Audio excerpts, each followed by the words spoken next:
My name is Megan Metz. I've lived in Flagstaff since about 2003. I was raised in a very religious LDS household where the outside world was shunned from me in a way, and I honestly didn't even know that it was an option to be attracted to someone of the same sex. It wasn't until I left home, I went to college, and I realized who my true self was, and I actually met my first girlfriend at church. I was trying very hard to live a life that was instilled in me that I thought I needed to live. And so in that relationship I had several months of secrecy, and when I did decide to talk to the church leaders about this relationship, it was a very traumatic experience. I was a 21-year-old girl who was forced to divulge personal information about my love life to these older church leaders, and that has left a lasting impression on me.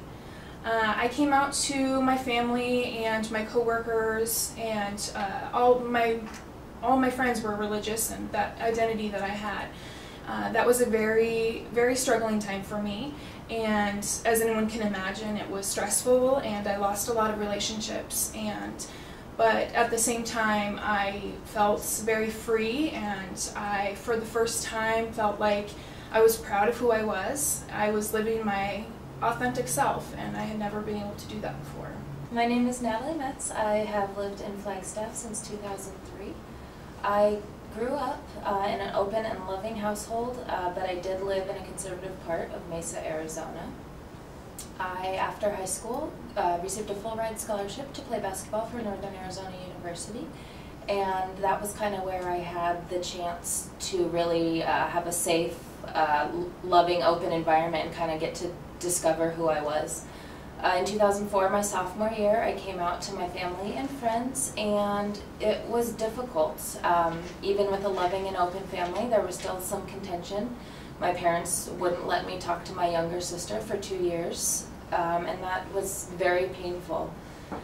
Eventually, with the help of counseling, I realized that I was normal and that I could still have the life that I deserved to have. Natalie and I met in 2006, and I have never felt a more beautiful connection than what I felt with Natalie. I was instantly drawn to her, and I just knew that I had to have her in my life.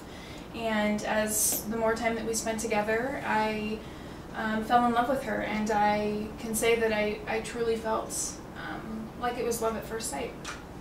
Megan and I met through mutual friends, and I just felt this instant connection. She was kind, gentle, open, and I just wanted to be around her. We did have a pretty lengthy friendship before we started our relationship, and I think that really kind of solidified our relationship.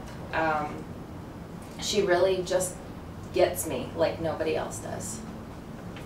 And we, since then, have been in an exclusive, intimate relationship for 7 years. And this past May, May 29th, 2013, we actually had a legal ceremony in Washington State. And it was wonderful. We had an intimate group on the ferry in Seattle, and it was exactly what we both had imagined it to be. We got engaged in Seattle as well on the ferry, and so when we were planning out places for our wedding, Megan suggested the ferry, and it just clicked. That was exactly where we should get married. And the state of Washington, having just legalized same-sex marriage, it just felt absolutely perfect. And really, it was truly one of the best feelings getting to walk into the Washington State Court, or into the county clerk's office, and just be treated like a normal couple, and no one even looked at us twice when we got our marriage license. And after May 29th, we went back to Flagstaff. We wanted to celebrate with our friends and family, and let them see the joy that we had in our lives, that we were able to be a married couple. So we rented out our favorite restaurant in Flagstaff and invited all of our friends and had a wonderful party. Megan and I refer to each other as wife. Everyone in our lives and our workplace knows that we are married. We share in all matters. We own a house together, a car, and we own 2 dogs, Lucy and Eldon.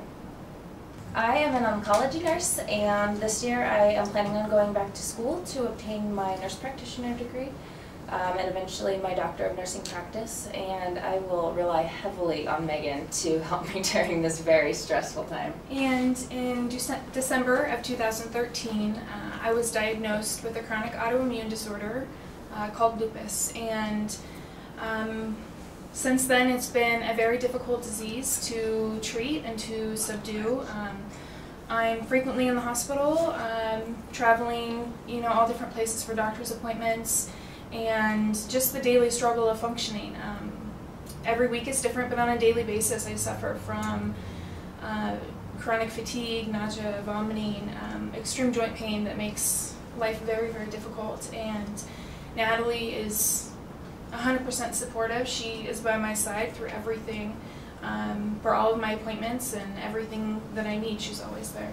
Currently, I am the sole provider for our family, and with Megan's illness, our life has kind of been turned upside down recently.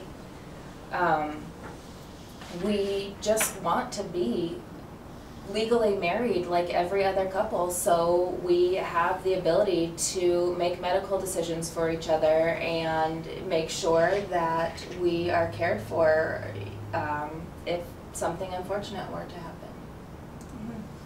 And when we think in our future, we've always wanted kids. That's always been something that we've planned on. We've planned on Natalie carrying and through artificial insemination. And as that would be the case, Natalie would be the biological mother, and I would have no relation to the baby. Of course, I would want to, be a fully adopted parent so that we could be a cohesive family and, continue to grow that way. Megan and I look forward to a bright future together, and we have a loving and supportive relationship, and we look forward to having our family together. We are waiting every day for Arizona to recognize our relationship the same that every other couple gets.